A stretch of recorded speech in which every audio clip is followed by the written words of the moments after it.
All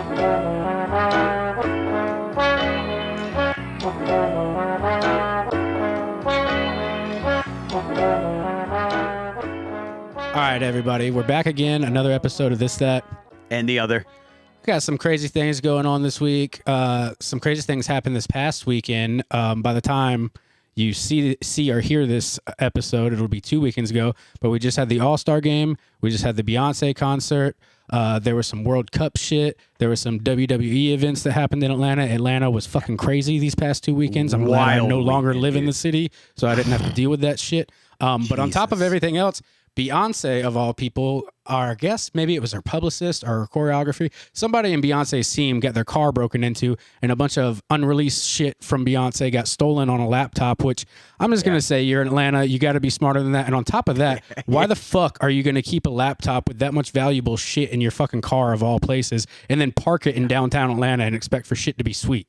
Yeah, I mean, I don't quite understand what the ideology of that was, because like, one, and it's like you said, like, why the fuck are you keeping that crazy priceless shit? Like, I mean, priceless. literally, like, and I understand, like, okay, yeah, I understand, like, maybe if you left like your shoes or something like that in your car, but like, you literally have unreleased Beyonce tracks on your computer, like, not like it. Fuck everything else, like. That is probably the most valuable thing. I think a lot of people, I think people aren't understanding what Atlanta is. Like, it's not the safest place. Like, you're going to get your, that's why when I go to Atlanta and I park my car, first of all, I don't keep anything in my fucking car, nothing. And what's in my glove box is locked in there. And I don't even lock my fucking doors, because I would much rather you just open the fucking car door and go through my shit than bust my fucking window. Like, that's just living in Atlanta. That's how it always was for me. We were, what was it? Saturday, me and Mark went up to the or the old CNN Center now, to go to the WWE store, because Mark wanted to go visit the WWE store, because I got to go when Bad Blood was in town, and I really wanted to go because the Evolution and Saturday Night Main Event thing that was happening. So we went up there and we parked in a parking lot, and like Mark locked his car like 6 times. Like, no, there's no point. Just don't keep anything of value in your car. Well, I mean, just don't do it.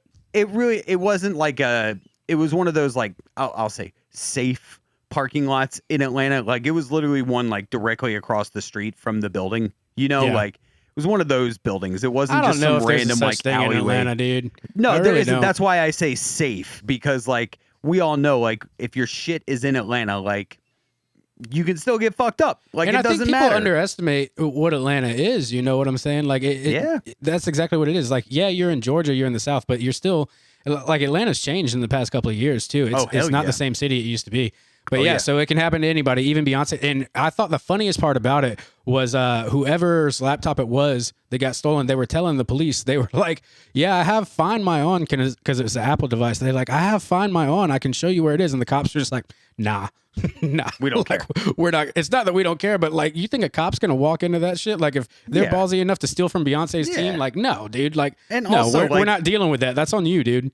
And also, let's be real. Like, the Atlanta cops probably just don't give a shit. Like, probably not. They probably don't fucking care. Not. Like in all honesty, unless it's an actual murder or that you come across the scene as the crime is happening, they don't give a fuck. And 9 times out of 10, even then, they probably don't care either. So there's that too. But then on top of that, the kids are going back to school next week, and it's so fucking stupid the way they do it now. I remember when we were kids growing up, like, we had longer summer breaks, but it also, like, I think the school year lasted until fucking June, but now they did it to where, like, they have more breaks throughout the year and a shorter summer. But anyways, they go back to school next week on a fucking Friday, and I don't fucking understand that at all. Your first day is a Friday. What?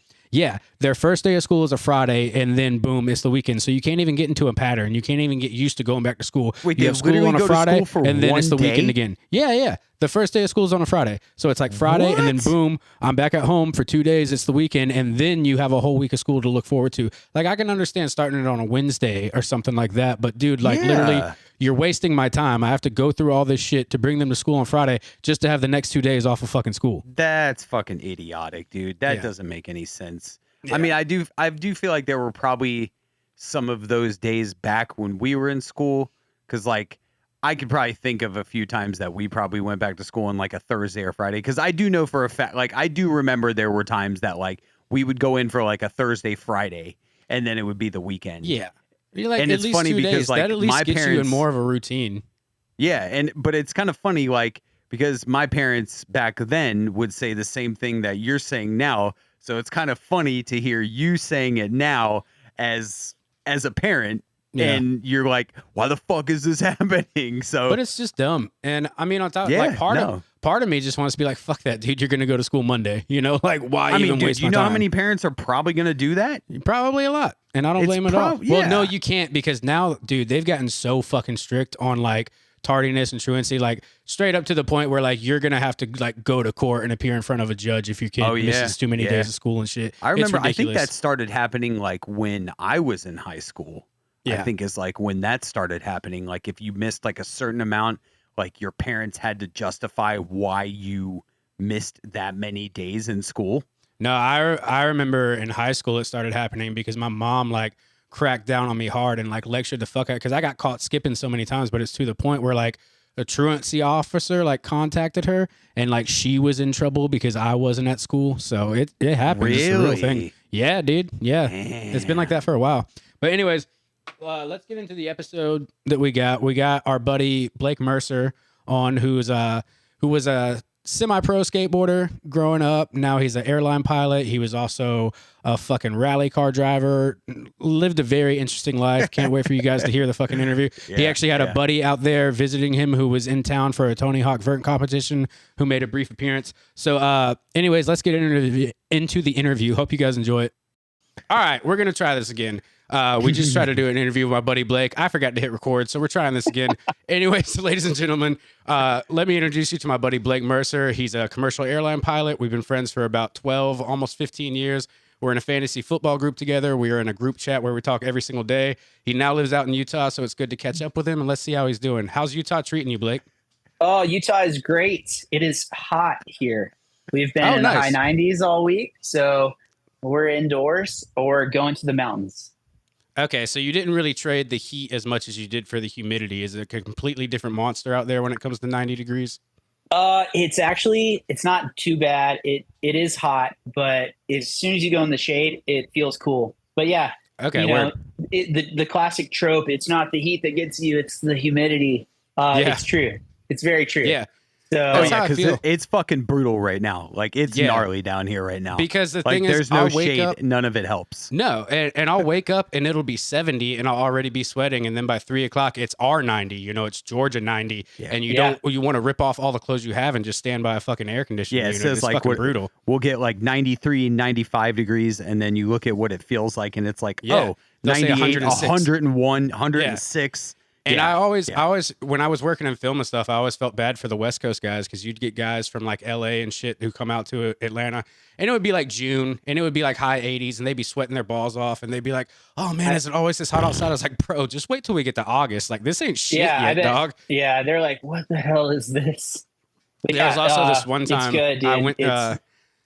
I went out to lunch with one of the painters who was from Los Angeles, and I may have told this story on here before, but I don't give a shit. But we start going to lunch, and it was only like a 5-mile ride, but it started raining out of nowhere, and he starts fumbling with everything, fumbling with his lights, can't get the switch, and finally he gets the windshield wipers on, and I make a joke. I'm like, "Oh, you don't use those in California, do you?" And he got real serious. He's like, "Dude, I use my windshield wipers like 3 times a year in Los Angeles. Like, this is insane."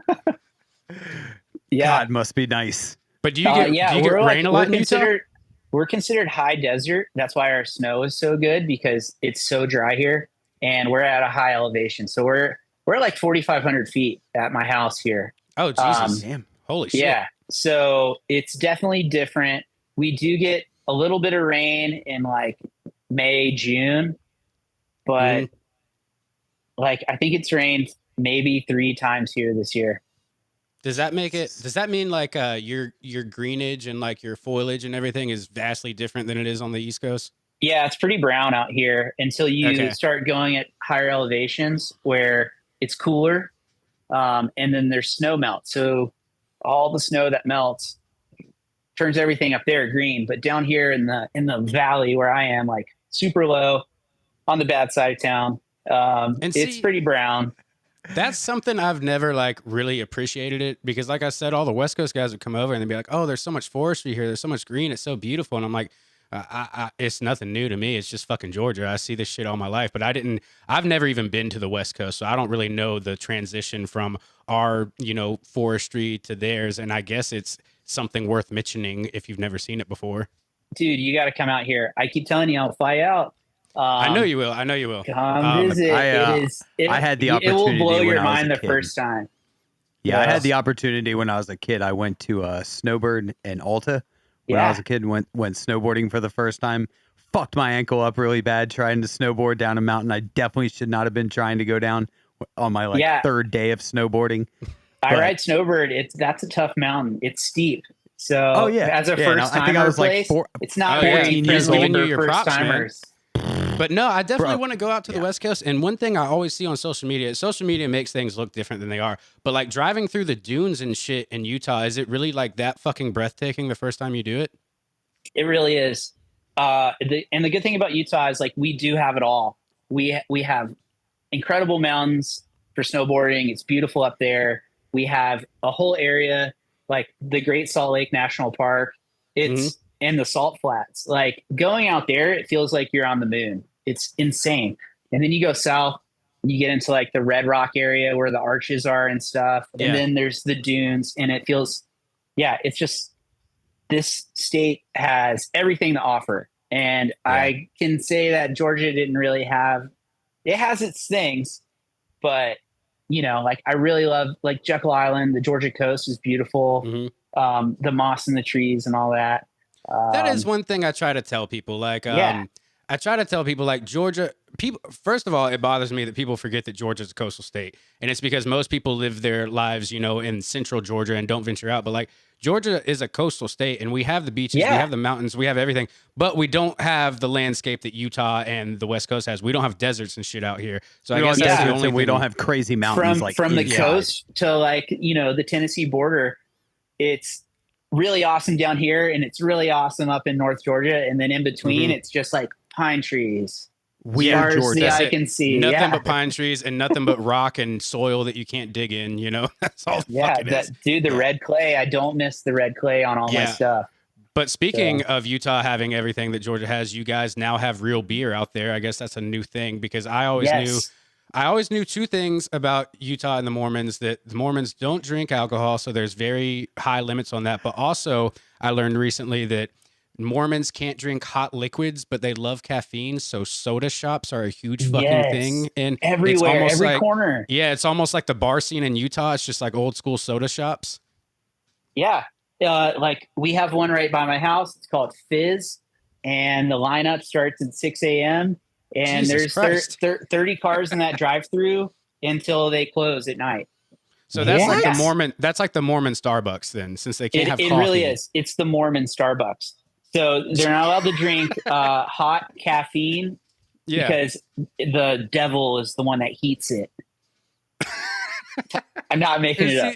No, I know you're not making it up, and that's what makes it funny. That's what makes it funny is that that's what they. But you know what? If you believe it, like if your convictions are that strong, more fucking power to you. Cool. So does where you live have like a crazy Mormon population? The whole state does. I know. Bud. Well, I know that. I know you don't. Oh, trust me, dude. I have done my deep dives into the Mormon religion. I have gotten really deep, but like, dude, watching Sister Wives with your wife doesn't count.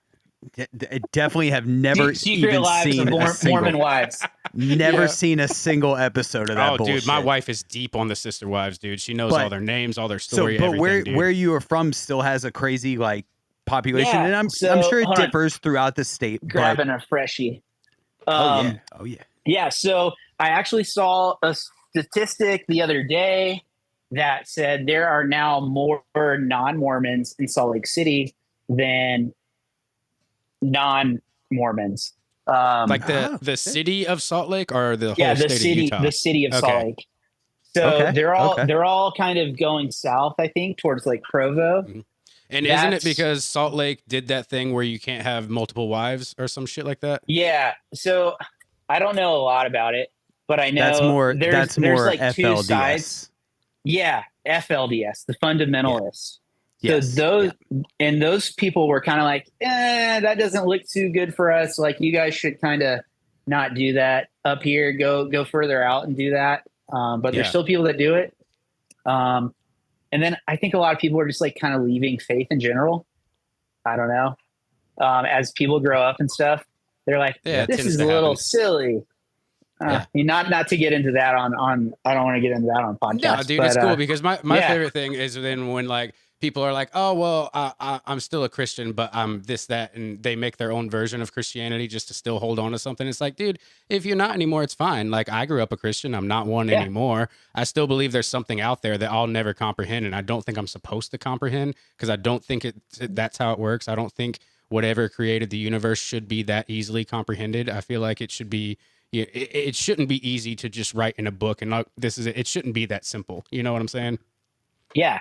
For sure. I know I just got a little deep there, but that's just how I feel. am personally not a fan of any organized religion at all. So I believe people should believe what the fuck they want to believe, and that's what it is. So at the end of the day, if it makes you a better person to everyone around you, then go for it. Just don't put it onto other people. But if you're doing it just because your town anyone. Tells you to, then you're shut the fuck up. But there are lots of Mormons out here, and they are the nicest people. I've met many of them. Some of my neighbors are, and they're so nice. And they'll see you pull up and start unloading your groceries, and they're like, hey, can I come over and help you with that? Like, do you need a hand? I'm like, no, I got it. Wait, so you've actually seen your neighbors unload groceries? Because I've never seen my neighbor come home with groceries. I have, and I have. Wait, really? Yeah. I know that my neighbor has seen me come home with groceries, but I've never seen my neighbor come home with groceries. That's crazy. What do you think? They got like a secret? I don't know. They either do that or they're on a different schedule. Dude, no offense to them. No offense to them if they ever hear this. I know they be eating. They eat. But I've never. But I get what you're saying. Yeah, but I've never seen them put groceries in their house. They've seen me do it, but I don't know. It's my one of those weird things. neighbors probably see me bring groceries in more than any fucking object known to man. But I feel like that's one of those. That's one of those glitches in the Matrix. Over, you'll see like people show up but never leave. Maybe they're that's one of the glitches in the. That's one of the glitches in the Matrix they've talked about. Like, how often do you see your neighbors bring home groceries? Because I've never seen it. I see it. You see it? I see it. Yeah. I see it. Yeah. Oh, damn. Definitely. Maybe I'm alone in this world. No, you're probably not. Obviously, if it's like a thing, then it's a thing. It's like the Berenstain Bears and Berenstein Bears. Oh, now we're getting deep. Oh, wow. Now we're getting conspiracy. And I will say that is real. Because it is real. The Berenstain And I remember Bears, the goddamn cornucopia in the fucking Fruit of the Loom logo. Yes. I swear there was a cornucopia in that fucking logo. I swear to God. Also, one of the dudes of ICP has proved all of this to be true. So there was a cornucopia. I knew ICP was going to come up. I knew it. It had to, but by me, not Joey. Don't worry. If you hang out with us long enough, we'll make a juggalo out of everybody. Story. I have an ICP story. You have a story? Yeah. Okay. So, it's more of a juggalo story. Okay. So, Let's go. So I've never listened to them really. I had heard a song or two. I saw one of their music videos years ago. I was hanging out. This is when I was living in Inman Park at the Pendleton, which I know you've been to, Joey. Yep. And it was this crazy place I lived where I ended up becoming best friends with every tenant that lived in the building. And we would hang out every day. So I was hanging out with one of the tenants there, Jamie Jones. And the night before, we all had been at 97 Astoria, which, is the place. And the next morning, 97. Yeah, 97. Shout out to all my bartenders over there. So we wake up in the morning and everyone we go out back and everyone meets out there and there's we'd have our coffee back there and stuff. And we were just so hungover. And Jamie Jones' sister was a juggalo and she's like, ICP a juggalette. I'm sorry. Juggalette. They were ICP is playing at the Masquerade, the old Masquerade, the original one. Yeah, North Avenue Masquerade. Yes, North Ave. And she was like, they're playing today and they're already out there tailgating and stuff. And we're like, okay. And it's summer. It's so hot. So we decided to ride our bikes down there. And we're just feeling like garbage. And I'm like, I had just heard like juggalos, juggalettes, they're like crazy. And I hadn't heard anything else. And other than they would go, whoop, whoop. Whoop, Did I do that right? Whoop, Yeah, whoop. you did it perfectly. Okay. Perfectly. So we bike down there and we're sweaty and like just feeling like garbage. And we pull up and we like walk our bikes into like the back area where they're all tailgating. And like we get a whoop whoop when we roll up.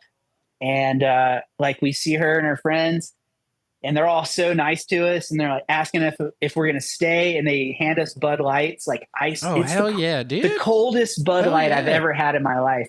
And it was incredibly refreshing. And then we ended up hanging out with them for like an hour.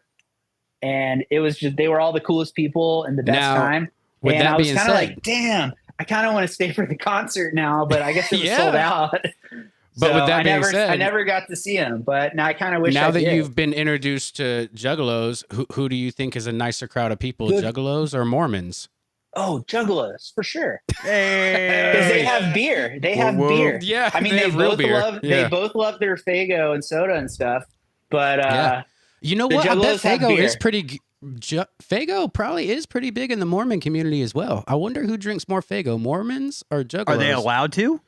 Yeah. As long as it's soda. Cold. As long as the soda's not warm. It can't be warm soda. It has to be cold fucking soda, dude. Well, where the fuck do you buy cold Faygo? Ian, people have refrigerators and ice. I mean, there's ice. There's refrigerators. Yes, what do you mean? Obviously. What do you mean? No, I know, but I'm saying like the way you and me get Faygo, we get it at like fucking Dollar General or wherever Roses. No, like dude, I get it at Roses and I buy it. And then you take it and put it in your refrigerator. Yes, I understand. Yes, Ian. Okay, Ian. I don't care. Judge me. Ian. I don't give a shit. Ian. All right. Anyways, moving on from Utah. So you grew up in the South. You grew up over here in Georgia. You're from Coweta County. But you got really big into skateboarding to the point where you started skating for shops. You started meeting a lot of people who skateboard. You started meeting a lot of very notable people who skateboard. But how did that start for you, especially being in the South? Because it was always weird for me. I didn't get introduced into skateboarding until my family started to go into church in Fayette County. And it was weird how, like, all of a sudden the church town in the Bible Belt was also the hub for skateboarding. And that's also how I found punk rock, was at my church of all places. I started listening to like Slick Shoes and MXPX and more skateboarder bands because of church, and learned about skateboarding from church. So I've always wondered how you felt about growing up in the South and being introduced to skateboarding and how it all worked out. So I guess if you want to go way back, I always had a skateboard in my garage. Since I was born, I guess, because my dad like used to roll around a little bit back in the day. Yeah. I wouldn't consider him like a skateboarder or anything, but he could push, he ride. Was a cruiser. He could do a kick turn on a quarter pipe.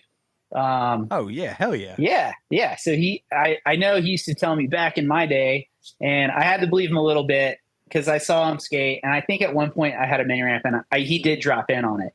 So my dad dropped in. So yo, shout out Dad. Shout out. Yeah. I've never dropped in. I've always been the kid who like, I know a lot about skateboarding. I love skateboarding. I was part of the skating culture, but I was also the kid who would go there and watch my friends skate because I was too scared to get hurt. No, I get it. Yeah. I can say I've probably successfully dropped in twice, busted my ass about 40 times trying to drop in. So there's that. It either clicks or it doesn't. And then, everyone can do it. You just got to like have the balls to keep doing it after you eat shit. Yeah. But yeah, so I grew up with a skateboard in my garage, and, it was just a toy that would be in my driveway or I'd leave in the yard, stuff like that. And then I would say in 5th grade, we got a new student halfway through the year, and his name was Blake Roberts. So we were both Blake, and we instantly became best friends. And he lived in Peachtree City, and I was living in Turin at the time, which is in between Peachtree City and Noonan and Sonoya. Yeah, that's some dirt roads right there, bud. Yeah. It was It was like a 4-way stop with a stop sign. And he was like, "Oh, do you want to spend the night at my house this weekend? I live in Peachtree City.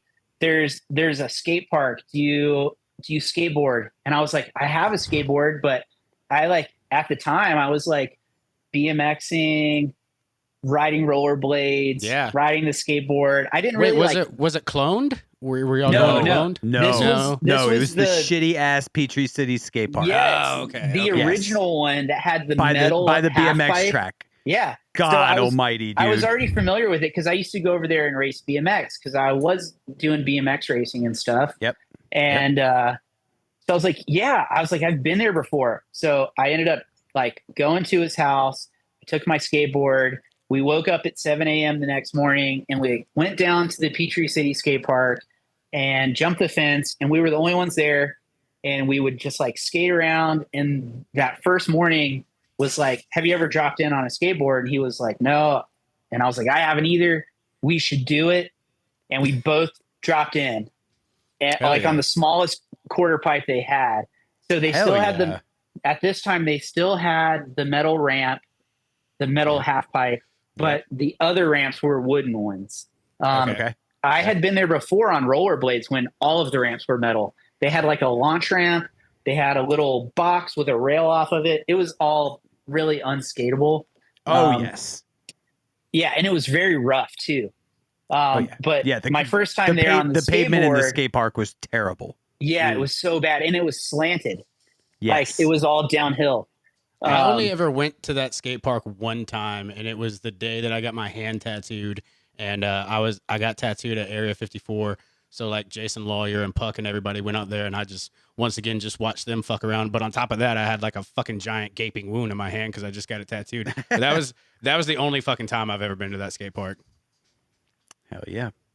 I spent a lot of time at that skate park. Another thing to add, like you just said, hey, watch out, boys. Sorry, my dogs are roughing everything up. So Fayette County, that was the only skate park in the Southeast, that little Peachtree City skate park, like Southeast or south of Atlanta, not Southeast US, but and south of Atlanta, that was like the only skate park. The only skate shop was Fat City in Fayetteville, right? Fat City. Yep. I got my first skateboard from there. I had a Tony Hawk Falcon 3. That was my first pro graphic like board that I ever got. I was just telling my buddy Paul Luke about it. I had tracker trucks, Powell wheels, and then it probably Jessup grip. It was whatever Fat City had. But that's where I got my first real skateboard from. I can cruise and I can bomb hills like a motherfucker. I just can't pop anything. Like I can't even fucking ollie. But I'll race you down a fucking parking deck, you know. Dude, let's do it. We should start an underground hill bombing parking deck skateboard, like Tokyo Drift, but exclusively. Like if you even so much as pop an ollie, you're disqualified. No tricks. Yeah, no airtime at all. It's just like the old like 80s movies when they would like race down hills and shit. This is a Stuart Roan quote. Strictly cruising. Strictly cruising. Like, dude, you just hit that crack too hard. You got some air. No, you're done. Yeah, that counts, bro. You gotta avoid those cracks, dude. See this slow motion replay? Your wheels clearly came off the ground. You are disqualified. Dude, don't even fucking bear down on the tail too hard. If those front wheels come up, you're done, bud. You're done. But yeah, so transitioning from that, I know through mutual friends that I worked with in film, Jonah from Hazard County. I know you were on the Hazard County team, and how long had you been skating before that happened, and what came to getting you on a team and everything? So when I met my buddy Blake is when I really said, I'm skateboarding now. I'm a skateboarder. That was 5th grade. We would go to this skate park every weekend, that Peachtree City skate park. And then I met some other friends there. I met another kid from Noonan there named Chris O'Reilly. And I started skating with him. He was like, hey, my dad's going to build a mini ramp in the garage. And at this point I had convinced my parents to build a mini ramp at our house too. So I had a half pipe. He was getting a ramp, and we were both in Noonan at that time. So it's like, all right, well, let's skate at each other's houses, and then we'll go to the Peachtree City skate park on the weekend. And then by that time, this was maybe 2002, 2003. They had open skate parks at the Mall of Georgia had a van skate park. The Discover Mills Mall had the ESPN Woodward skate park, which then was Atlanta United, and then Skate Park of Atlanta, and then another name. Yep. So once we figured out those were there, special shout out to Rampage too. There was an indoor Rampage, park dude. called Rampage before the other ones. Wasn't Rampage up in like Marietta though? Duluth, I think. Duluth. Okay. Yeah, it was up there. But Rampage was huge. You would hear commercials for it on like 99X and shit. Oh yeah. Yeah. The board and bike crew were up there. Like they had their shop in there. What was that? Devin Smiley was like one of their local rippers. But yeah, so our parents were driving us every weekend an hour and a half to go up and skateboard at these parks because by then the Peachtree City Skate Park was like, we don't want to go there. We want to go to the real skate park. Yeah, absolutely. So our parents would like alternate. Chris's parents would drive one weekend. My parents would drive the next weekend. Josh Carley says that bowl at the Van Skate Park is the best bowl of all time. Oh, it was so fun. It was concrete bowl. That was like the first concrete bowl I ever skated. I know it was like 3 feet everywhere, but it had like a little wall ride on one side. Yeah. He was telling me you didn't even have to try hard. You could just drop in and you'd eventually just 50-50 the coping of it. Shout out because we're mentioning the Van Skate Park. Shout out to our friend John Porter, Papa P. He helped organize. John. John Porter. That man helped build, organize, and open the Van Skate Park. Yes, he did. So shout out Papa P. Yeah, we love you, John. For real. Yeah, we John, love Porter. When he was the manager at the Woodward Skate Park, I would go up there sometimes and like he knew me. Like he's like, oh, you're part of the factory crew. Like you guys can shred for free. Like go in there. Oh, dude, you're part of the factory crew. Yeah. Yeah. So getting to the factory part of the story. Was Porter old back then too? Yeah. I mean, he was older than us. We were like fucking 12. So. Last time I saw Porter and his wife, Jessie, I was like, I've known John for like 20 years now, and he's been old the entire time I've known him. Yeah. I would hope so. So our parents were driving us up to these skate parks every weekend, like hour and a half drive from Noonan, every which way you cut it, each way. And one day Rampage closed down and they were like selling the ramps. So my buddy Chris from Noonan that I was skating with, his parents were like talking to my parents and they're like, fuck driving up there every weekend. Like, let's open a skate park in Noonan. And they were talking about opening one together. Well, Chris's parents ended up saying, we're just going to do this. It's going to be our park. I remember I was staying at my grandma's house one day and over in Noonan, and Chris was with me and we were skating around. We saw this big warehouse and we were like, oh, this should be the skate park. Like we took a photo of the real estate sign and sent it to Chris's dad. And we're like, we found the perfect spot for a skate park. And sure enough, Chris's parents, like, I'm pretty sure they refinanced their house and like, Jesus Christ, that's some dedication right there. All of their own money, and they opened the skate park in Noonan. And it was called it was called Factory Skate Park. I have 3 of my own kids and I have a mortgage. It's going to take a lot for me to refinance for one of my son's interests. I'll tell you that, dude. Yeah. So that's some real dedicated parenting right there. That's amazing. No, it was incredible. It was incredible. And none of this would have been possible without them. I actually played a show at Factory Skate Park. Oh, no shit. I was there then. What was your band? I wouldn't doubt it. Truth to you. Okay. I would say it was probably. So they would do little it was a straight edge band. No. It wasn't a straight edge band. I think I was probably the only straight edge kid in it. I think maybe. Oh my God! I had a buddy that used to skate there all the time. He had a band too. They would always play. His name was Robbie. I can't remember his last name. He had like 3 little brothers, but he was like super punk kid. Their band would always play too. Oh my God, I know Robbie. He had like bleach blonde hair. Yeah, like because he plays in like Rotten Stitches now, right? Yeah. Oh yeah. What was his old band though? What the fuck is Robbie's last name, dude? I don't fucking know. I used to have his CD, and I would listen to it all the time. He played in that band with Jack Coffey. Dude, I can't remember his last name. Hold on, I'll find him real quick. I can pull up the Instagram maybe. That's what Joey's doing. Yeah, I'm pulling up the Instagram. I keep writing in Tobby because my hands are fucking sweaty.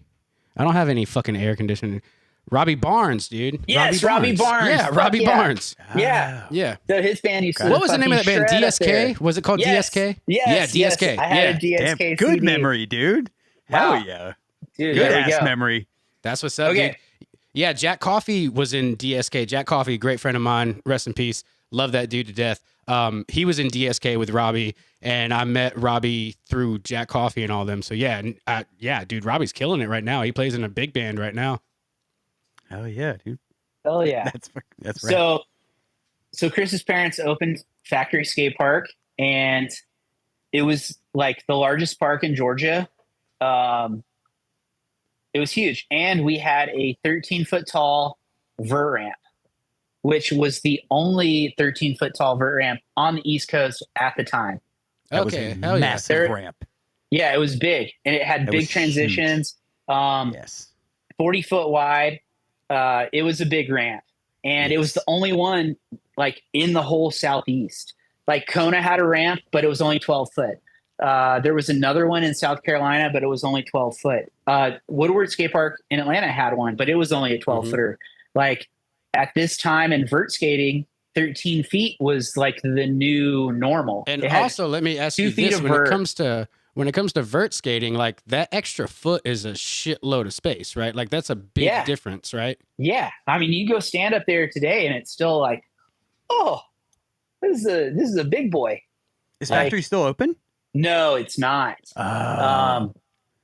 Yeah, after me and Chris graduated high school and went to college, Chris actually moved to California to pursue vert skating. And his parents were kind of like, well, Chris doesn't live here anymore. Like, we should sell it to this other guy whose son rides BMX, and they want to like continue the park's legacy. And they ran it to shit and then just shut it down. Like, I think they lasted like 4 or 5 months. And now let me ask you this too: It was fucking if it terrible. was never for Howdy, it was get out here, buddy. Sorry. if it was never for Factory, do you accredit that to what continued you in skateboarding? Like, if that never happened, would skateboarding kind of dude, that skate park was like the pivotal moment in my life. Like, yeah, I met all of my best friends there, people that I still see every day. I met there. One of them being my wife. Oh wow. I was 15 years old, and I walked in the skate shop one day, and she was vacuuming the skate shop in these stupid yellow shoes and wearing this like jacket like, with a fur hood. you? And I like kind of looked at her, and I was just like, and then I turned to Chris's mom, who was like working the check-in station. And I was like, who's that? And she's like, that's Tori. It's her first day. She's working here now. And instantly obsessed. No. And yeah, now I married her. Speaking of skate shops, something that I've seen brought up in other podcasts and other interviews is kind of like the culture of skate shops and how it's evolved to. I saw one guy talk about how nowadays you walk into a skate shop and all you see is Nikes and Baker, and a lot of the old school brands that we grew up on, like Circa and everything, are claiming bankruptcy, or either that or they're moving to only online. And skate shops don't have the lungs that they used to. They don't have the authenticity they used to. Have you seen skate shops kind of decline in a way? And like, how do you feel about it? They have declined, but at the same time, there are shops that are still, I would consider like core shops that support all the local brands. They support the big companies. They have it all. You know, there's one here in Salt Lake City. Shout out Time Machine. Okay, cool. They fucking rock. So, but yeah, you go in there, they have everything. You know, you have options. It's not like you walk in and it's like, we have Nike SBs and we have some Baker boards, or, you know, whatever's hot that the kids are riding these days. Yeah. I don't know. I ride the same shit I've been riding for almost 30 years. So, which is what? Vans shoes, always. 100%. I will say I did change my board recently. So I rode flip skateboards forever until I was sponsored. This company is actually out of Columbus, Georgia. It's called Reveal Skateboards. Okay, hell yeah. Oh, yeah. They're still going strong, and their boards are fucking excellent. Shout out to Gary. But that was my first board sponsor right there. Reveal. Sick. Is that your signature right there? No, that was like my favorite graphic they had. Okay. I used to ride that. Do you one have a lot. signature board? No, I was never considered pro, so I never had like a pretty much. God. All right, well, it's nice talking to you guys. Yeah. But no, let's get into the beef of it, because skateboarding has taken you a lot of places. I know you've gone to heights that are insane to me. You've ridden Bob Burquest's ramp with Bob Burquest. There was one time I missed it, but you FaceTimed the boys and you were hanging out with fucking Tony Hawk like it wasn't a big deal. Like, how did you reach that point in your life? Like, what led to that? So I think the big part of it was like, once that skate park opened, I was skating every day. I was going to contests all over. But I would say the biggest part of what got me to like knowing all these people and everything was vert skating. Mm-hmm. And it was because no one used to really vert skate. Like, out of the whole United States, there was probably like 20 kids that could actually skate vert. Yeah. So we were traveling to these vert contests. It was very scarce back in the day. And it was the same 20 kids at every contest we'd go to. And, like, my buddy Paul Luke is here. That's how I met him. He was coming here from England to skate in vert contest. Which he's doing right now. Which now he's pro and he's riding in Tony Hawk's Vert Alert this weekend in Salt Lake City. Yeah. Like, he's a shredder. It's in. Yeah, he's Ripper. Like he's my favorite vert skater, sitting right here, like 5 Let's feet. Let's say hey to him. Here, Paul Luke, say what up. What's up, bro? What up, dude? How you doing, man?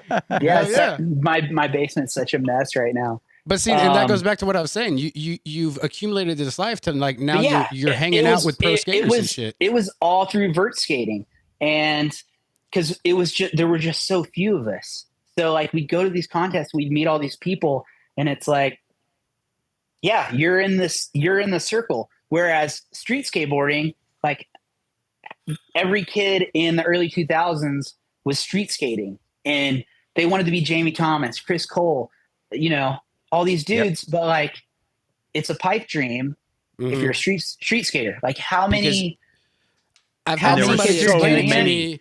I've also had somebody explain it to me that, like, literally every 30 minutes a new street skate trick is invented, and you have to top another kid. Every fucking 30 minutes you have to top them. Every 30 minutes something new just happened. Every 30 minutes somebody just did that gap better than that guy. Somebody just did that 20 stair better than that guy. Like, it's nothing but endless fucking competition. But those same kids, you put them on a vert ramp, they can't do shit. Exactly. Dude, the best street skater I've seen, like, I've seen guys that have the gnarliest street part ever, but they were like, I'm not dropping in on a vert ramp. You're crazy. Yeah. Like, and I don't blame them, because even that skate park behind the block lofts, looking down the deep end of that pool right there just gives me chills. I can't even fathom dropping in on that, but I've seen you do it like it was nothing.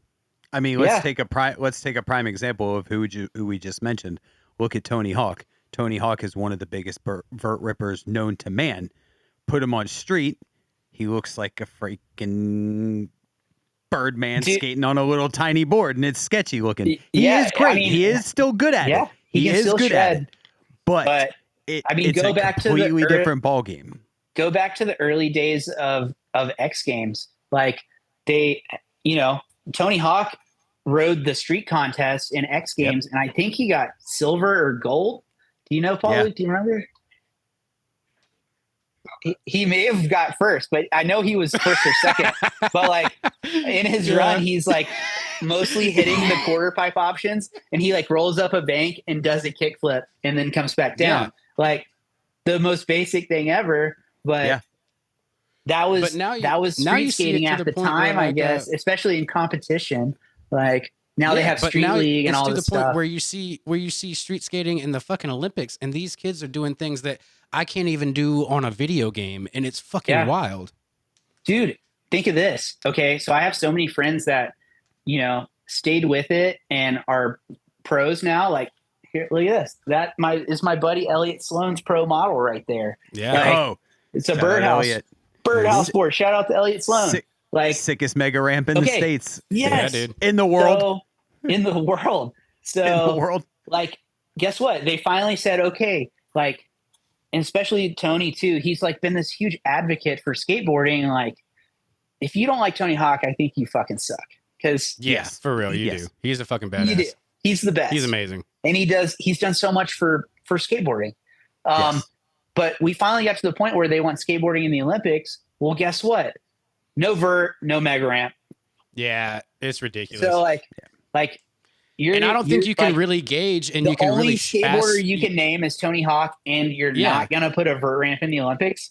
That's what I was going to say. I don't think you can really gauge the spectacularness and like without a mega ramp in the Olympics. You know, that's a travesty right there. You know, or at least a vert ramp, a decent vert ramp. It should mimic the X Games. It should be a bigger platform for the X Games. You know what I'm saying? Absolutely. Exactly. Make the X Games a qualifier for the Olympics. Like, I don't think you get the real scope of skateboarding without putting the mega ramp and vert skating in the Olympics. I just don't. Yeah, it's true. But yeah, like these guys are shredding vert, and vert. Like everyone always used to say, vert's dead. Like especially in the early '90s, and then like Tony Hawk did the 900. It blew up, brought it back. We got video games. We got this. We got that. Here we are. We got a vert. Yeah. The vert alert is this weekend in Salt Lake City down the street. And now at the same time. Is that sorry to interrupt, but is that the one that does Tony Hawk like bring in his ramp? Is that one? Yeah, where Tony like brings his personal ramp in and stuff like that. Yep. Yeah. Tony's ramp. He brings it from his warehouse, sets it up in this big stadium here. And it is a vert contest. And then after the contest, Tony and Steve Cab and Mike McGill and all the dudes do like a Legends demo. And it's incredible. Amazing. And what I want to say on that, what I want to touch on is like what I was saying earlier, you've gotten to the point in your life where like it's almost normal for you to just like rub shoulders with your idols and like be on a first name basis with these dudes. Like, what is there ever a part of you where sometimes you're just having a conversation with Tony Hawk and you're like, I'm fucking talking to Tony Hawk. Like 100%. 11-year-old me is going fucking insane right now, you know? Oh yeah, dude. So a couple years ago, like, you know, I was telling you about the 20 of us that were going to all these contests all over. Well, we're still all friends. We all still love skateboarding. And, you know, these guys that are still doing it, they all live in San Diego, and I fly there for work, and I'm like, oh, I'm going to be in San Diego for 30 hours. So instead of just sitting around at my hotel, I call Elliot and I'm like, hey, I'm going to catch an Uber up to your house. Let's like skate. And he's like, cool. So I'll show up, and he's like, we're going to ride Tony Hawk's ramp today. So we'll go over to like Tony's warehouse and be sitting there, and I'll watch Elliot skate. I'll like do a grind or two and just like, but then like, you know, Tony will walk in and pad up and like start skating. And then I'm just kind of hanging out. How's riding that ramp? And it's just like, when that happens, it's the best ramp in the world. It's incredible. Yeah. And, you know, when that happens, I just sit down, 'cause I'm like, oh my God, dude. And then it's like, what is it like trying to like hold your composure to like have a conversation with him? Because I know you've done it several times, but I'm sure every single time you have to talk to him again, it's like the first time over and over. Oh, for sure. It is. And it's like, you want to fan out, because it's like, dude, you're Tony fucking Hawk. Like, but you got to play it cool. You're like, no, I'm cool. Yeah, I'm cool. No, but you do. You just play it cool, and then, you know, after a couple times, it does get a little normal, and it's just like, oh, hey, Tony, what's up? And then they like remember you, and then that's like, oh, dude, Tony Hawk knows who I am. Like, I didn't even have to tell him that time. What's it feel like when Tony says, hey, Blake? Yeah, when Tony's like, hey, Blake, what's that feel like? No, it's fucking cool. And it's like, you know, because I like quit competitive skating. Like, once I started flying for the airlines and stuff. But part of the reason why I chose to be a pilot was so I could still have a lot of time off, and I could travel, and I could still go out and hang out and skate and do all the stuff, you know? Because the good thing about my job is like, when I'm not at my job, I don't have to think about my job. Right. You know? So it's like, but when you're at your job, you really got to pay attention to what you're doing. My wife's interior architect and design and stuff. And like, she's constantly working. And even when she's not at work, she's thinking about work, and she'll see this thing. Like, we'll go out to dinner somewhere, and she'll like, I can see it in her head. She doesn't tell me, but I can see it. like see this thing and she's like, oh yeah, I'm gonna put that in my next like little presentation thing. And I'm like, oh. But yeah, I get to turn it off. And when I turn it off, I'd rather go ride a skateboard. Yeah. You know? And that's something I wanted to touch on because I've seen you transition into a lot of things. Were you doing rally cars for a second? Yeah. So there was this crazy time back in 2012. I was at home watching X Games, and I had always kind of been in the cars, not like a huge car guy, but I thought cars were awesome. And there was this dude, Ken Block, and he had just released this dude, Ken. So he had these Gymkhana videos, and I loved it. I thought it was the coolest fucking thing ever. And they were the coolest thing ever. Yeah, they still are. Every single one of them. They still are. So, yeah. R.I.P. Ken Block. Yeah, for real, dude. That one hit hard. Yeah. So watching X Games at home one summer, and there's a commercial, and it's like Ken Block, and it's like be on Ken Block's Octane Academy, and work like be on this team. And it was also Brian Deegan, Tanner Faust, and oh God, who's the route? BJ Baldwin. Mm-hmm. Yep. Is that who it was? Yeah. Yeah. Ken, Tanner. That drove on the team with him? Yeah, it was like the Ford guys. Was it BJ Baldwin? I can't remember. But there was 4 of them. Ken, Brian, Tanner. I don't know. Maybe it was no, it wasn't BJ Baldwin. That name sounds really familiar. I can't. He was a monster like rally truck driver, like the Baja trucks. Who else was on that show? Okay, doesn't matter. But anyways, be on the show. It was like a Ford commercial, basically. You know, be on the show. Rally cars. They got the Mustang. They got the. It was Von Gittin Jr. He was the drifter. Yes. Oh wow. Yeah, it wasn't BJ. Von Gittin Jr. Yes. So and it was like, go on YouTube and submit your video and you can be on this show. And I was dating this chick at the time, and she was like, you should do that. You love Ken Block. And I was like, that's so lame. Like, why would I even waste my time doing that? And she's like, no, you got to do it. You got to do it. Yeah, it's like American Idol. Yeah. So she's like, you got to do it. So I was like, all right, fine. I'll do it. So I went home the next day. I made a video, put it on YouTube, talked about my BMX history and my skateboarding and like how I loved rally cars and I was really into it and stuff, and submitted it. And I was like, there you go, babe. I'm done. I did it. See, I submitted it. And then like 3 months later, I get a phone call and it's like, hey, this is such and such. I'm with Fox Network and we're doing Octane Academy and we want to fly you to LA and do like a little camera interview with you to see if you'd be good for the show. And I was like, yeah, okay. Yeah. So they flew me out to LA. I did like an interview. They asked me like which of the dudes' teams I would like to be on if I could choose. And I was like, obviously Ken Block. And then whatever. I was like, okay, It's not going to go further than that. Like, but it did. I already got a free trip to LA out of it. Like, whatever. Yeah. So then I get another call like a month later and they're like, hey, it's such and such from Octane Academy. Congratulations. Ken has picked you to be on his team. Damn. Fuck yeah. And I'm like, oh, what? So I'm going to be like on TV? And they're like, yeah. So I was like, oh my God. Okay. Yeah, of course. I got to practice. So, yeah. So I went did you drive at this time? Like, did you have a car at this time? I had I think at this time I had a 1.8 turbo, like GTI. And I swear to God, I went out and busted the oil pan that weekend on a gravel road. So I didn't know what we were going to be doing on the show though. So sure enough, they fly me out to Utah and I meet Ken Block and we're doing this thing at Snowbird. And then at the Utah Motorsports campus, we filmed like a whole week of the show, like in 3 days. It was like 2 episodes we filmed in a couple days. And then I won. Mm-hmm.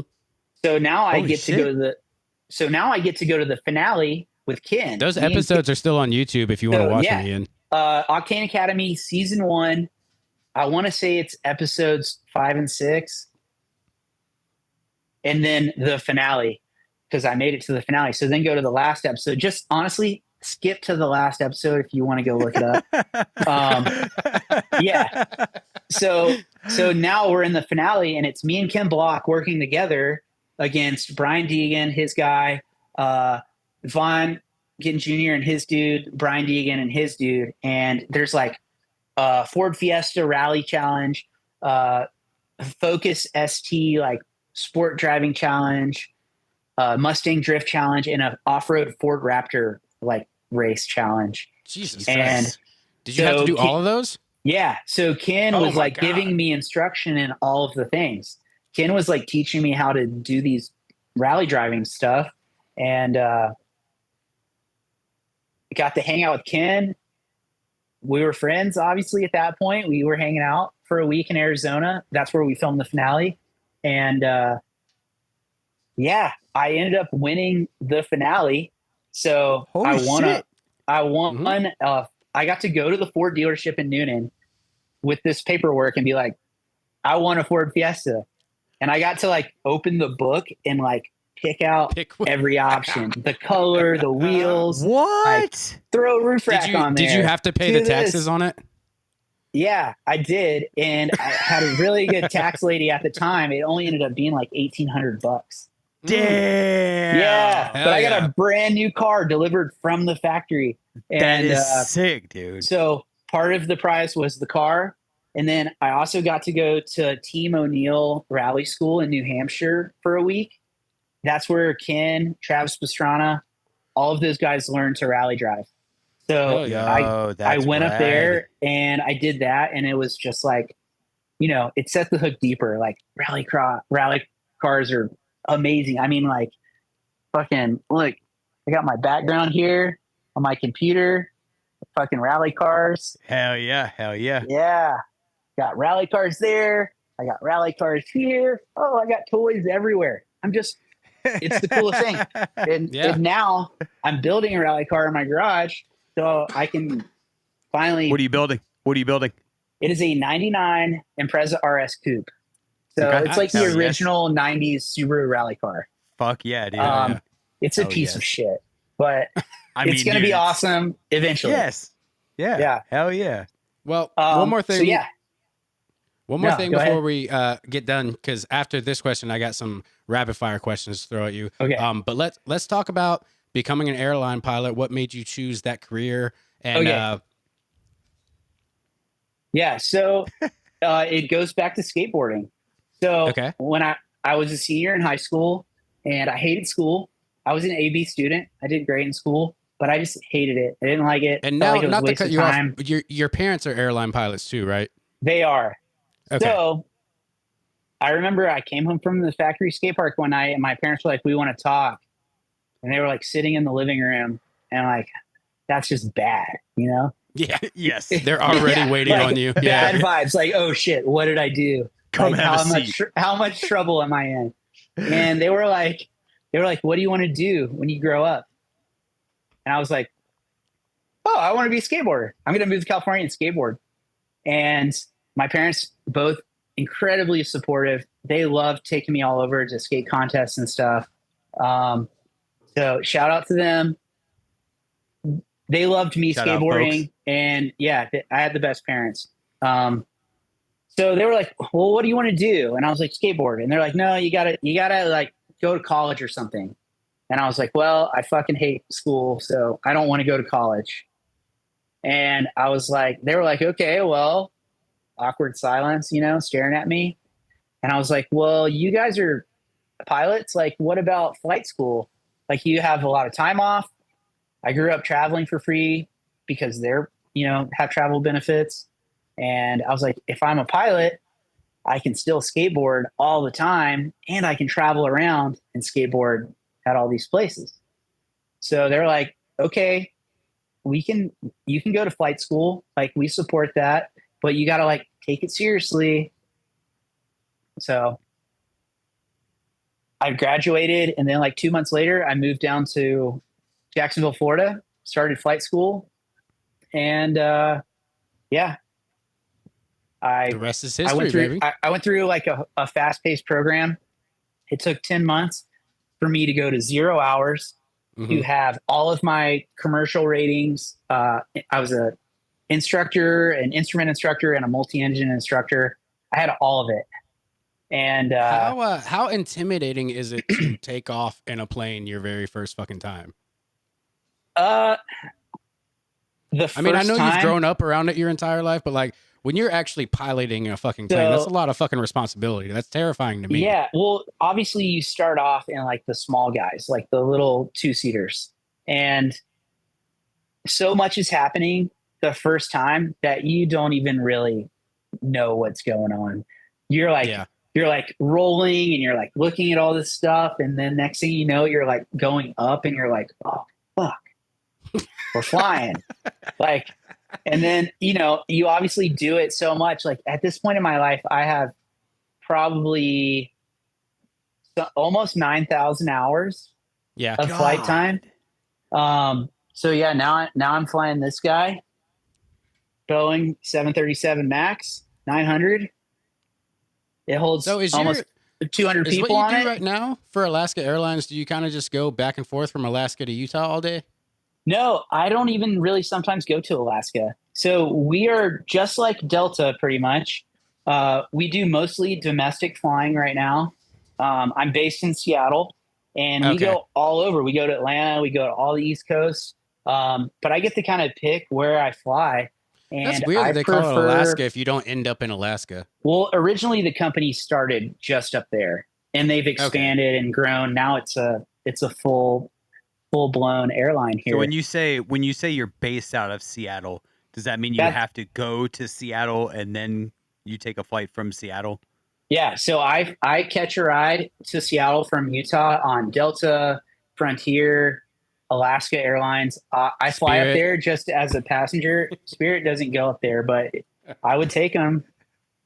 That's my last choice. But I think it's everybody's, and I think even Spirit understands that. There was one time I flew from Atlanta to New Jersey on Spirit, and the fucking captain, I know he was just full of shit, because he was just fucking saying that he was like, if anybody's been in active military, you can move to first class right now. And there's no classes in fucking Spirit. The guy literally just stood up and moved to the fucking front of the fucking plane, and we're all in the same fucking cabin. Did they check his like identification or anything? Like, no, they didn't do shit. Honor system. Yeah, there you go.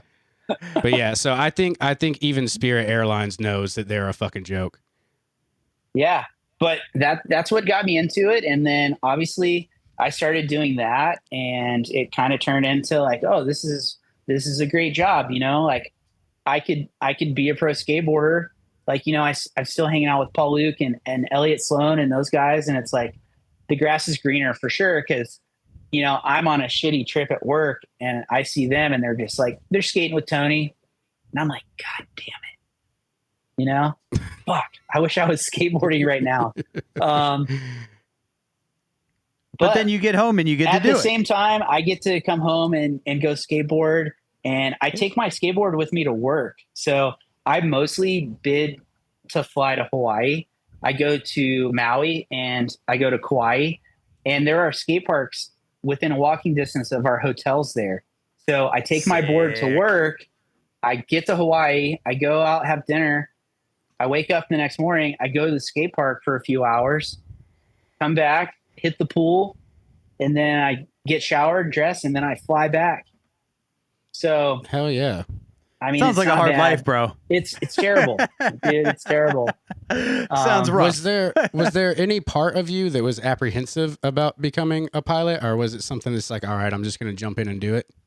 No, it was a slow burn for sure. Cause like most of the guys that I work with are, they dress business casual. They would never step foot on a skateboard. I will break my neck on that thing. Yeah. And they're nerds. But as soon as I get to my layover, I put on my black skinny jeans and my Vans and my fucking Iron Maiden t-shirt, and I go ride my skateboard. And hell yeah, man. the other guys just aren't like that. So have you ever had anybody that's kind of like, I want to try? Like, have you ever had anybody that like kind of wants to go out with you or anything? I have had a couple people come to the skate park with me and they're just like, oh, wow, you do something other than be a pilot. And it's like, yeah. Oh shit, you actually rip. Yeah. I'm a skateboarder before I'm a pilot, even though that pilot is like my job and I'm going to be doing that for a very long time. But hopefully I'm still going to be riding a skateboard when I'm 60 as well. You know, I probably won't be doing grinds and airs and stuff, but see how long the knees let you ride. Exactly. Well, before we get you out of here, I got some really fun rapid fire questions for you. All right, rapid fire. Let's go. We're going to do real quick. So let's start it off because I know this one might be hard for you. Iron Maiden or Metallica? Iron Maiden. Iron Maiden. All right. Ricta or Spitfire? Spitfire. All right. You got Independent or Tensor? Thunder. Thunder. Hey, okay. There you go. All right. There you go. There we go. Superbad or Pineapple Express? Superbad. All right. Hell yeah. Baker or Flip? Flip. All right. You got any, Ian? No. Literally, like, I knew he was going to say Flip. As soon as you said Flip, I was like, bro just said that he skates Flip his whole life. Like, he's riding Flip, That's dude. cool, man. I just had to get it out there. But nah, dude, that was a lot of fun. Anything you want to shout out before we get out of here? Oh, man. Shout out to all my vert buddies for keeping it alive and shredding. Shout out to my beautiful wife, Tori. I'm giving you a shout out. Yeah. Shout out to my parents for supporting my skateboarding and flying. Absolutely. And just being shout out to good parents, dumbass dude. Kid. Shout out Alaska Airlines for funding my skateboarding. Absolutely. Hell yeah. Shout out to my two pups, Captain and Howdy. They're my kids. Dude. Hell yeah, I meant to ask you. We can give them a cameo. You have two of the most beautiful dogs I've ever fucking seen. Yeah, he's got some healers, dude. He's got some purebred. He's got some purebred healers. They're fucking sick. Oh, he's got Bluey, dude. Look at this baby. Oh yeah, my god. Yeah. Oh. This is Howdy. Hey, Howdy. Look. Hey, Howdy. Where's Captain? How's the old man doing? Oh, Captain. Captain's actually blind. Yeah. He has cataracts now. Oh, he's a big boy. 65 pounds of Oh, my goodness. Oh, Captain. No, dude. I remember. Captain's 7.5. Wow. I remember when Captain was a puppy, he used to take him to like the dirt ramps and stuff, and he'd be riding his bike and shit, and Captain would just run behind him the whole time. Oh, sick. Yeah, dude. Captain's fucking sick. Oh, yeah. He's also what kind of bike do you ride mountain bikes, though? Oh, I just got a Yeti SB 140. Fuck yeah, dude. Hell yeah. Yeah, I've been doing some downhill out here. It is a blast. Hell and also, if you're in the southeast area and you're looking to get a blue healer, Blake's got the hookup on that because I was interested in a healer at one time and he hooked me up with who to talk to. So, yeah, I got Captain on a farm in Warner Robins, and I chose him. He was born on my birthday, so it was meant to be. Yeah. Hell yeah, dude. That's what's up. Shout out dogs. I love my dog. I love all dogs. If you don't like dogs, fuck you. Yes. Get out of here if you're a cat person. Go on. Get it. Oh, no. Right. Sorry. But other than that, another question. You can stay. Another question. Right now, who is the most famous person in your cell phone? Oh, I don't know. Put him on blast, dude. Put him on blast. Dude, I might have to do a little scroll. Do you have Bar Burquest's number? No, I don't. Dude. I know I got somebody good in here.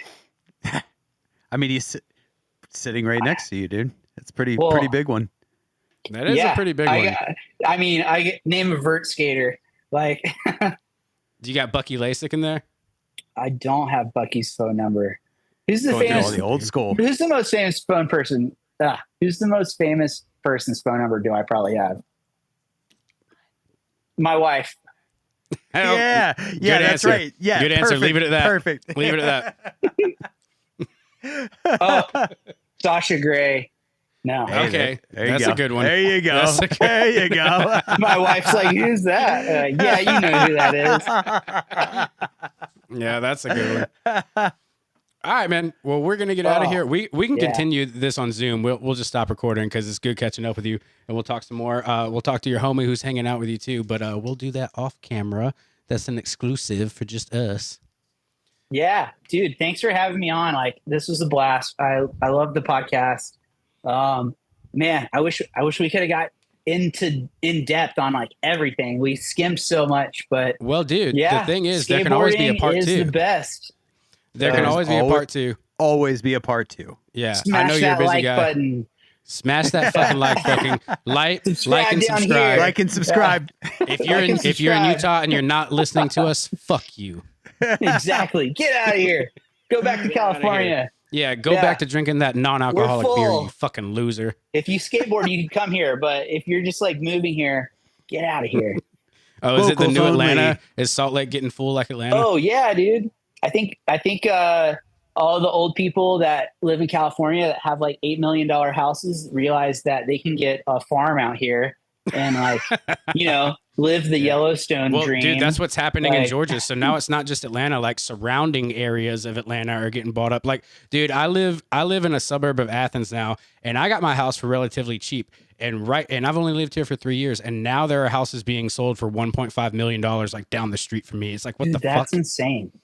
Yeah. That's crazy. And really, well, we know what happened here. What happened here was film. Like all the film people, there was a huge influx in that. And then people just started buying property. And then all the film people found new businesses that they could start out here that hadn't been capitalized on yet because we don't have the West Coast fucking flavor that's out there. So they brought it over here and started all these fucking boutiques where they fucking sell you a China plate with chips in it for fucking $300 and shit, Dude, and then now film's kind of like getting out of Atlanta, right? It is. It is and isn't. Yeah. So like, if you're like an OG and you got a lot of connections, you're good. But if you're relatively new to the game, good luck. Like I personally know right now, like, I'm not going to say any names, but I can say that I know a coordinator who's got like 3 shows going on. But this coordinator has been in the game so long that his first movie he ever worked on was Star Wars: A New Hope. So it's motherfuckers it's motherfuckers like that got skin in the game that are finding work right now. You know what I'm saying? Oh my God, yeah. Yeah, Atlanta's drying up right now. A lot of work's going overseas and shit like that. And it's not a good time to be a rookie in the game. If you're really fucking good at your job, then you're golden. But if you're just a run-of-the-mill film worker, it's not going to work out for you very well right now. That's tough. Yeah. That's wild. So I know a lot of people who uprooted their entire life to move out here and chase the fucking film dream, and it's just not working out for them. And then the thing about film, and sorry to go off on a tangent, the thing about film is like you join the union, you get all the benefits, you get all the pay, the money you make is astronomical. So you get used to that and your means of life change. And when your means of life change, when your means of life change, you take on bigger bills, you take on bigger responsibilities. All of a sudden you got a new car payment. All of a sudden you got a new mortgage, and shit's sweet, so you can afford that, and all of a sudden it's just not sweet no more. So now you're losing everything, and now you're being humbled, and now you have to find a real world job where the most you're going to make is $16 a fucking hour, and you can't afford all this cool luxurious shit you just bought because you're not making film money anymore. It sucks. I hate seeing it happen. Yeah, to people. It's tough, dude. To just because I was hanging out at Astoria, I knew you. I know Tom's doing it. Emery's doing it. I knew like a handful of other people that were in it, and they were turning down jobs. And I was like, "Oh, this is great for you guys! Mm-hmm. Like, this is a thing." Dude, there was one point where me and you, it's like Emery's like, "I can't find a job." Like, I know, like me and you were a specialized guy. Me and you were at Trevor's memorial when I was working in film, and we were talking, and there was a point in time where you, as an airline pilot, I was making more money than you just working in film. Like, it was insane the amount of money we were fucking making, and then it was all just taken away.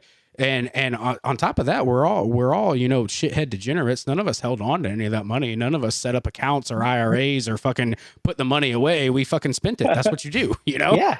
Yeah. You move up to the next level, and you got to keep making that much money. And it's like, and then if it goes away, it's like, oh, fuck. Do I got to move back in with my friends? Yeah. I got to get roommates again. You had the taste. So it's like, absolutely not.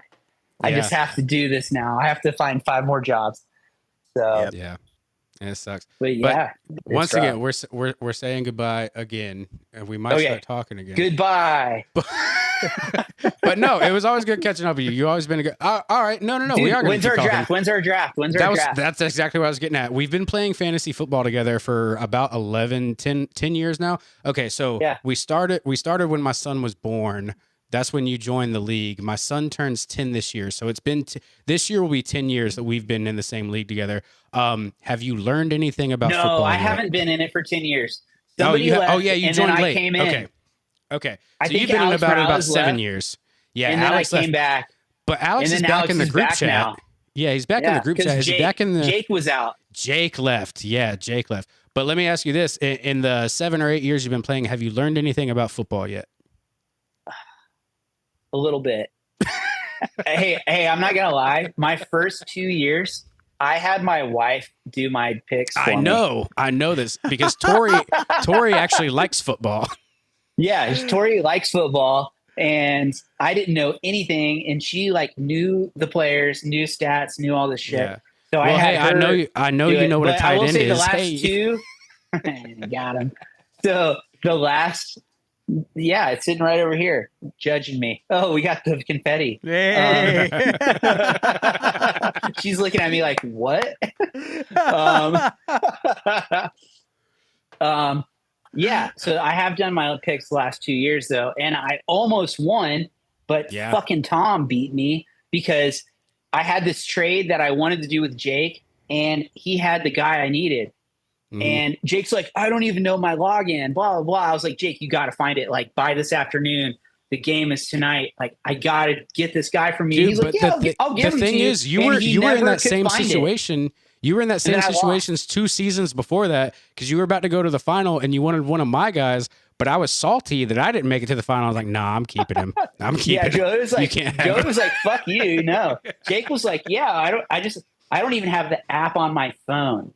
Yeah. So that's how serious our group is. Like, there's like 5 of us that are very serious, and then the other 5 are just like, I don't even have. But see, here's the thing: like me, you, Josh Fletcher, and maybe one other person take the draft seriously. Everybody else auto drafts and gets the best players imaginable, and then just destroys the entire season. Stu gets into it, and then Josh's brother gets into it. But then you'll get to the point where those guys that auto draft, they don't fucking pay attention to the game coming up, and you're like, hey dude, like 4 of your guys are on a bye this week, like I'm gonna beat you without even trying, and they don't give a shit. Yep. And then somehow Josh Carley will still win the whole goddamn thing. Jesus fucking Christ. It's always the guys who don't give a fuck about football that win. Shout out to Josh Carley. I got a Josh Carley original there and over here. Josh Carley. Yeah. He's killing fatherhood. He just got a new house. He's fucking living the dream right now, dude. Hell yeah. Love Josh Carley.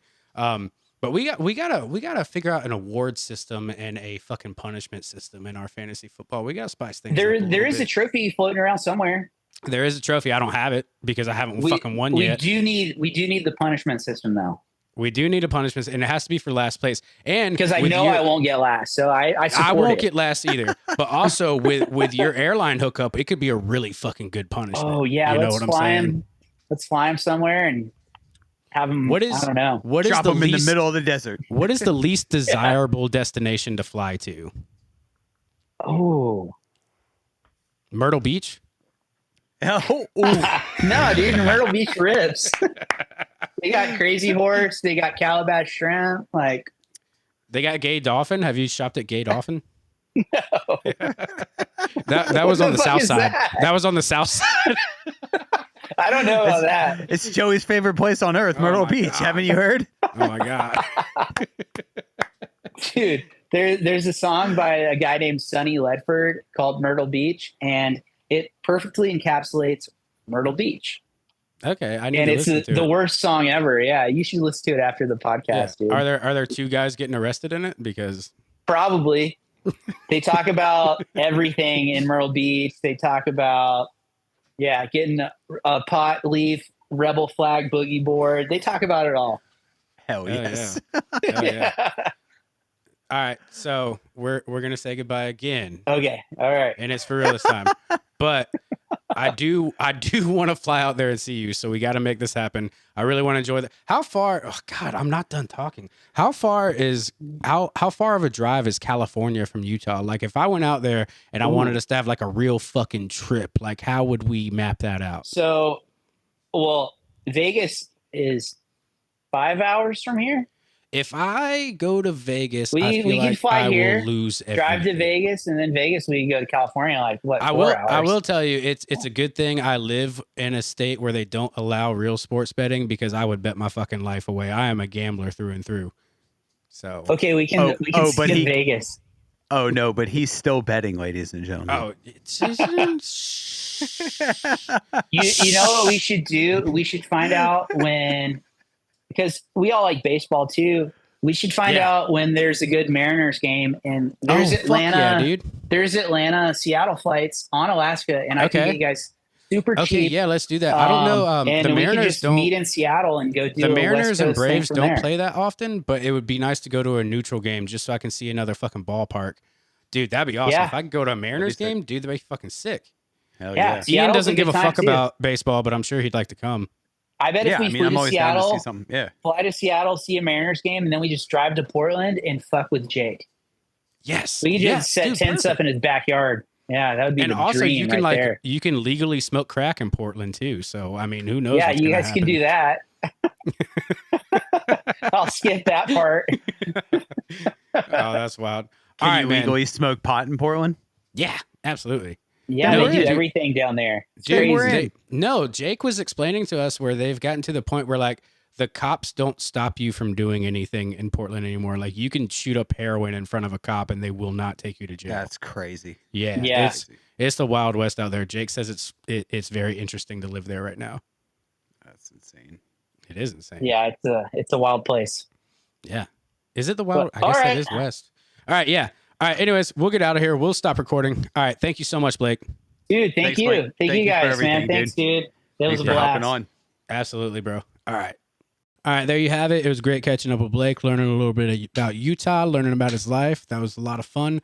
I'm going to go get ready to play some Call of Duty. Ian, you want to tell everyone how they can find us? Yeah, thank you again, everybody, for listening.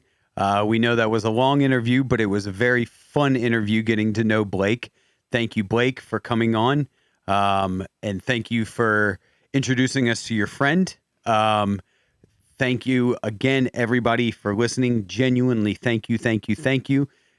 If you need to know where to find us, you can find us on YouTube at This, That, and the Other with Joey and Ian.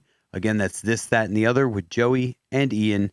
You can find us on Instagram at TTATO Podcast ATL. Again, that's TTATO Podcast ATL. And we actually started a TikTok as well. So we're on TikTok now. So everybody go follow us on TikTok. That's also TTATO Podcast ATL. Again, TTATO Podcast ATL. Again, thank you everybody that has tuned in so far, that has watched, that has listened on whatever streaming platform you're listening to. Thank you so much from the bottom of our hearts. We love you, and we'll see you next time. All right, peace. Let's get out of here.